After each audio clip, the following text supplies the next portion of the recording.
मैं Chester cathedral church के backyard में हूँ। सोचा कि एक वीडियो बना दूँ। ये चर्च काफ़ी पुराना है और ये बहुत ही खूबसूरत है। मैं एक दिन गया था अंदर, लेकिन फिर दूसरे बार नहीं जा पाया।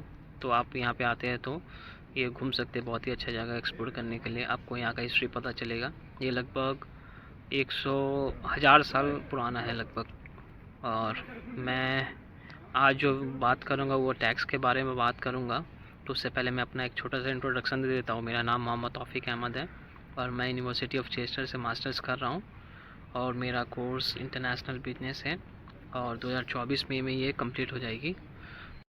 यूके में स्टूडेंट्स के लिए 2 टैक्स है, एक इनकम टैक्स और एक नेशनल इंश्योरेंस टैक्स। तो यूके में जो इनकम टैक्स है वो आपका मंथली वाइज है। अगर मंथ में आप 1042 से ज़्यादा अर्न करते हैं तो आपको टैक्स देना पड़ेगा।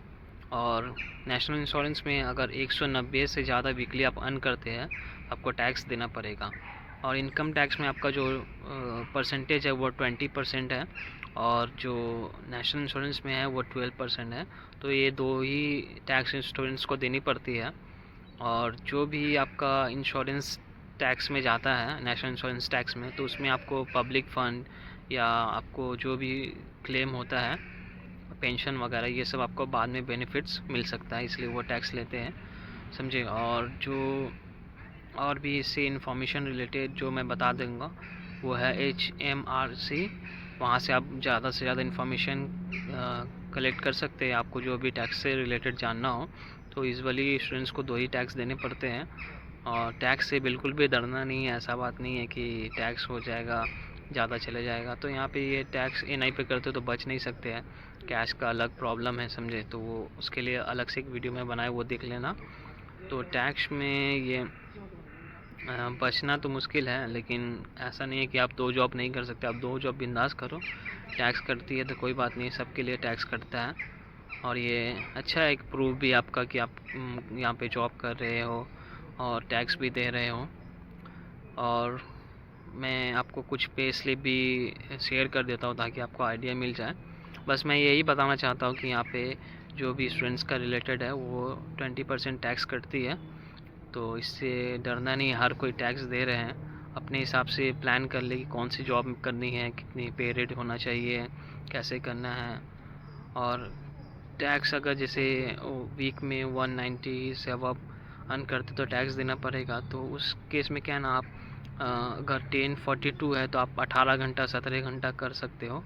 तो उसके लिए ज़रूरी नहीं है कि आप वो करो, क्योंकि आप फिर 190 क्रॉस करोगे वीकली में तो आपको टैक्स देना पड़ जाएगा। तो वो उससे अच्छा है कि आप 1-2 घंटा कम ही करें, सेफ भी रहेंगे, क्योंकि 20 घंटा मैक्सिमम है अभी फ़िलहाल, समझे।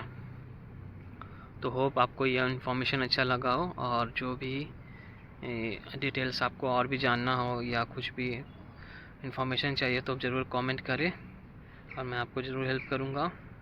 और ये जो टैक्स करते हैं ना, ये आपका एस यू अर्न, मतलब पे के हिसाब से कट जाती है, एनुअली नहीं कटता है। जैसे आप अर्न करते, जैसे आपका पे स्लिप जनरेट होता है तो उस हिसाब से वो अगर पे स्लिप के टैक्स के स्लैब में आते हैं तो वो डायरेक्ट आपका डिडक्ट कर लेता है मैनेजर, और आपको पे स्लिप में वो सारा मेंशन रहेगा। So see you next video. Thank you. Important बात मैं भूल गया था, वो मैं बता देता हूँ फिर से। जैसे कि इनकम टैक्स वो मंथली बेस है और जो वीकली बेस है वो नेशनल इंश्योरेंस टैक्स है। अगर आप जैसे आपका डिपेंड करता है एम्प्लॉयर के ऊपर, वो आपको वीकली देते हैं पेमेंट या आपको 2 वीक्स पे देते हैं या 4 वीक्स पे देते हैं या मंथली देते हैं। तो मेरा क्या है ना कि मुझे 4 वीक्स पे देते हैं। तो 4 वीक्स में मेरा जो पे रेट है उस हिसाब से मेरा कभी भी 1042 क्रॉस होगा ही नहीं, तो टैक्स देना ही नहीं पड़ेगा। और उसी हिसाब से 2 वीक्स पे अगर कोई कर रहे हैं तो उनका भी वही हाल है। तो ये डिपेंड करता है।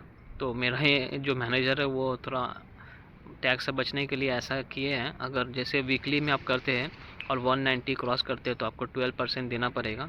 तो यही डिफरेंस है, ऐसे बच सकते। वो तो मैनेजर के ऊपर ही डिपेंड करता है, एम्प्लॉयर के ऊपर, कि वो किस हिसाब से वो अपना पे स्लिप एम्प्लॉय लोग का जनरेट करते हैं। So thank you.